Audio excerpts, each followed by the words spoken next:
Alors bonjour à tous, merci d'être là.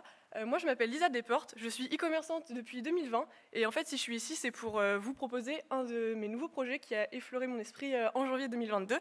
Donc concernant mon expérience en e-commerce, j'ai déjà fait 170 000 euros de chiffre d'affaires en 1 an et demi, 2 ans. Donc voilà. Donc, j'ai envie de vous poser une petite question préalable. Saviez-vous en fait que 90% des Français achètent sur Internet? En fait, je suppose que c'est un chiffre énorme, mais ça nous paraît tous logique parce qu'en fait, maintenant, tout le monde commande sur Internet. Sauf que c'est bien de commander sur Internet. Mais, par exemple, Amazon, c'est rapide, oui, mais on se rappelle même plus de la marque qu'on achète. Elle est où l'expérience client? Il n'y en a plus. Et l'expérience qu'on a aussi en boutique, on ne l'a pas sur Internet. Et c'est pour ça que quand j'ai voulu avoir mon projet de cosmétique, j'ai vraiment réfléchi et j'ai développé 4 points. Donc tout d'abord, je souhaite que Floraison Cosmétique, vous puissiez vivre une expérience fleurie, d'éveiller votre 4 sens. Pourquoi les 4? Parce qu'a priori, ça se mange pas encore les cosmétiques, donc il n'y a que les 4. Aussi avoir des produits originaux, pouvoir aussi développer la personnalisation en 2023, parce que la personnalisation, c'est vraiment au centre de l'expérience client. Et tout ça grâce à des coffrets de cosmétiques bio et made in France. Concernant la timeline, je suis passée de l'idée à la conception à l'incubation en avril, et là je suis en pleine stratégie de communication pour lancer ma campagne Ulule en septembre qui pourra financer la première production. Donc concernant le contexte, le marché du cosmétique, c'est quoi? C'est plus 5% par an depuis 2018, donc c'est c'est une belle opportunité. Mon cœur de cible, ce sont les femmes de 25 à 40 ans. Mes concurrents directs, ce sont Sephora, Rituals, des grandes enseignes comme ça, mais aussi des marques de cosmétiques bio. Et mes concurrents indirects, ce sont les marques de cadeaux à offrir, parce que ça, faut pas l'oublier, ce sont des gros concurrents. Donc je ne sais pas si vous connaissez par exemple la marque Muck des Fleurs, mais c'est un vrai concurrent. Concernant mes moyens humains et techniques, donc actuellement, je dispose de mon temps plein, de mon expérience aussi en e-commerce que je vous ai dit au préalable, d'avoir aussi des laboratoires français qui se situent en Haute-Savoie et d'avoir une fleuriste qui se nomme La Petite Boutique à Reims, je ne sais pas si vous connaissez, mais elle est là. J'ai aussi des stagiaires, donc j'en ai déjà eu 2 et là j'en ai un qui va arriver le 12 juin. J'ai aussi toute une base client, une communauté qui se situe en fait du même cœur de cible, donc de ma première marque que je vais pouvoir rediriger vers celle-ci. J'aurai besoin pour plus tard d'avoir un chargé d'affaires pour le B2B. Actuellement, mes moyens de technique, ce sont la communication via les réseaux Instagram, TikTok, mais aussi à ne pas oublier le bouche-à-oreille. C'est quelque chose qu'on oublie, mais c'est hyper important. Pour avoir du coup les moyens techniques en local, j'aurais besoin d'un local pour faire les colis ou pourquoi pas faire des petits événements temporels, d'avoir de la publicité en ligne ou des flyers. Concernant les moyens financiers, donc comme je l'ai dit au préalable, je vais financer du coup ma première production grâce à ma campagne Ulule en septembre. Mais si par exemple j'avais 40 000 euros, ce serait un gain de temps, une accélération du projet parce que je pourrais communiquer beaucoup plus et faire connaître vraiment et avoir de l'acquisition client. Je pourrais aussi développer, avoir un local et donc ne pas être restreint par rapport à la scale, voilà. D'avoir une formulation aussi en laboratoire. Et voilà, là, du coup c'est terminé. Mais Merci. C'était bien. On a l'impression qu'il y a le temps qui défile et en même temps ça accélère. C'est un peu comme les courses des chevaux, à la fin c'est... Mais c'était bien, c'était plein de... Énergie, là. Ouais. Je vais faire vite, mais... Les 2 autres aussi étaient très bien, je vous rassure. Messieurs, vous êtes prêts?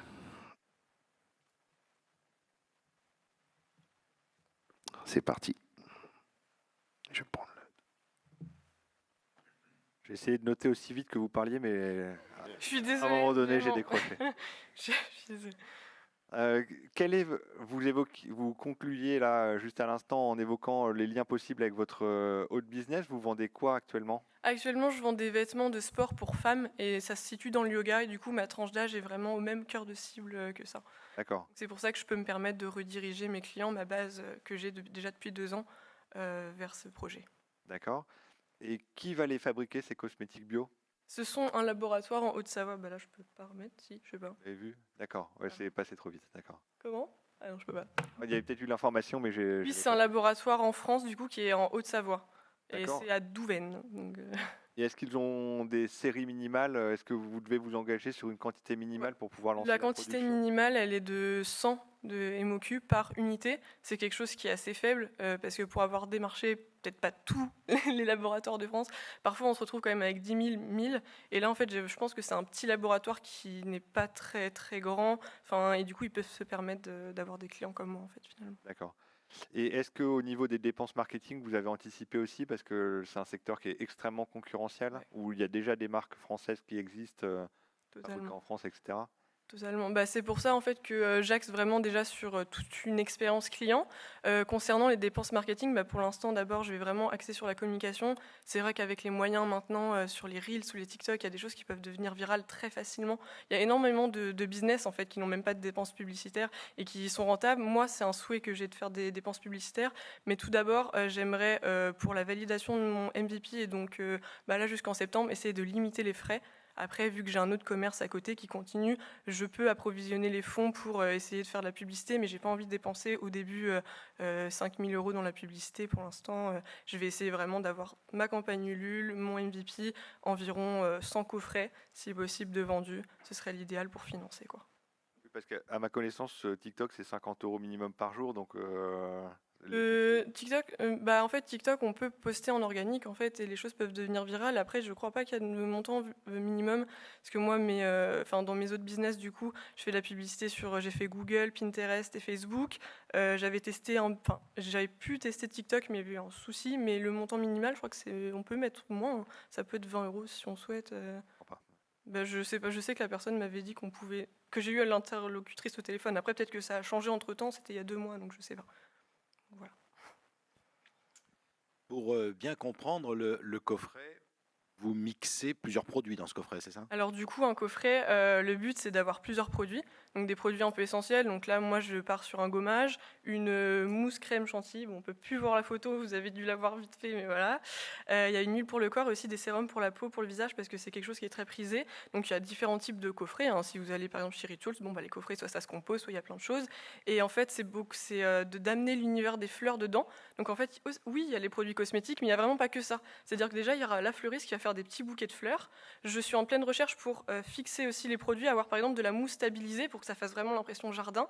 Et par exemple aussi, quelque chose qui est un peu innovant, c'est la carte de remerciement. Maintenant, on peut avoir des cartes de remerciement avec des graines de fleurs qui fait qu'on l'a, et quand on la plante, bah, il y a des fleurs qui poussent aussi. En fait, c'est vraiment développer l'expérience client et avoir une attache à la marque pour, par exemple, dans les marques de luxe en expérience, quand on va à Paris, bah, ils font des choses, ils nous font sentir. Enfin, il y a plein de choses et parfois, dans l'e-commerce, on reçoit son colis, bon, bah, il y a une petite phrase, c'est sympa, etc. Mais bon, bah, le produit, il est bien, ça s'arrête là, quoi. Et le but, c'est vraiment d'essayer d'être encore un peu avec le client, malgré lui, avec les fleurs. Les fleurs, elles sont éternelles, c'est des fleurs séchées, je ne l'ai pas précisé, c'est des fleurs séchées, donc niveau conservation, bah, ça fane pas et ça peut durer des années. Enfin, je ne sais même pas combien ça se conserve, mais je crois que c'est très très long.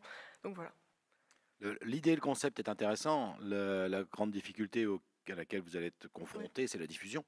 Est-ce que ce coffret, vous allez le diffuser uniquement sur votre site ou alors éventuellement sur d'autres sites de vente en ligne? Alors du coup, comme je l'ai dit, ouais, voilà, développer le B2B avec par exemple des boutiques bio, des spas ou des hôtels, c'est quelque chose vraiment qui sont dans mes ambitions parce que je l'ai découvert par rapport à mon autre marque par expérience. Là, je suis en train de développer le B2B et en fait, c'est une stabilité déjà pour une marque exceptionnelle et c'est un tremplin parce que on vend un produit, on a de la visibilité, on se fait connaître et en fait c'est que du plus. Donc oui, c'est un souhait que je souhaite mettre et j'aimerais bien, si je valide mon MVP, le mettre le plus tôt possible. Même là, quitte à démarcher cet été des boutiques bio, ce genre de choses, pour aussi, pour voir si elles sont intéressées. C'est vraiment quelque chose que je souhaite mettre en place. J'ai une interrogation sur les 40 000 € aujourd'hui. Oui. Ça paraît assez faible. Ouais. Euh, Peut-être pour vous, pour moi, oui, non, mais je vois. Il y a beaucoup de choses qui sont dites, c'est toutes mes espérances. Ouais. C'est vrai que c'est peut-être faible par rapport à tout ce qui est en place. Après, c'est 40, comme je disais, 40 000 €, ça permet, en fait, ça va pas financer tout ça. Ça va accélérer le projet, et le projet, s'il est rentable, après, les bénéfices, ça va engendrer tout ça. C'est ça plutôt que je voulais mettre. Et la rentabilité aujourd'hui, vous l'estimez Normalement, je vais être à 33% sur mes produits des 33%. coffrets. Parce qu'au début, c'était un peu compliqué. Je me suis dit, je vais faire toute une expérience. Et avec ma coach de Neoma, elle m'a dit, oula, avec tout ce que tu veux faire, il va peut-être falloir un petit peu augmenter. Parce qu'en fait, on vend aussi l'expérience qu'il y a derrière. Et du coup, c'est pour ça qu'on peut se permettre de faire. Mais aussi, il n'y a pas que forcément les box, il y aura aussi, pourquoi pas, les produits à l'unité. Si on achète par exemple un coffret, qu'on aime bien que le gommage, la personne, si elle s'est fait offrir quelque chose, elle pourra aussi le racheter à l'unité. Ça, je ne l'ai pas précisé, mais c'est possible, bien évidemment. Donc, voilà. Ok, sur votre business plan aujourd'hui, vous partez sur combien de coffrets à peu près Comment? J'ai pas compris. Vous partez sur combien de coffrets sur une année? Sur une année? Qu'est-ce que vous avez estimé? Sur une aide, bah déjà pour mon lancement, j'ai estimé minimum, il me faut au moins minimum 100 coffrets et par an, du coup, il me faudrait, pour être, pouvoir un peu faire tout ça, il faudrait à peu près 150 000 € de chiffre d'affaires, je pense, pour faire un peu tout ça et aussi, par ailleurs, peut-être me payer aussi, enfin, toutes les choses normales. Donc voilà, ça fait à peu près 50 000 € de bénéfices, entre guillemets, quoi. Ok, ok, ok. Merci. Le coffret, alors du coup, le coffret moyen donc, qui va être mis par exemple sur Ulule, ce sera 60 €. En coffret, entre 2 ou 3 produits, ça dépend les produits qui sont mis dedans, parce qu'il y en a forcément qui coûtent plus cher. Donc, mais la base des produits, ce sera, je pense, minimum 20 €. Et il y aura peut-être le gommage qui sera plus de 30 €. Enfin voilà, il y a plein de choses. Ah, le jury il a l'air de s'essouffler. Je vais refaire donc, à moins que vous ayez une question. Sinon, est-ce qu'il y a une question dans le jury? J'en profite pendant que...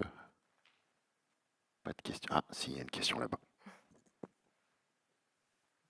Est-ce que le jury a encore une question derrière?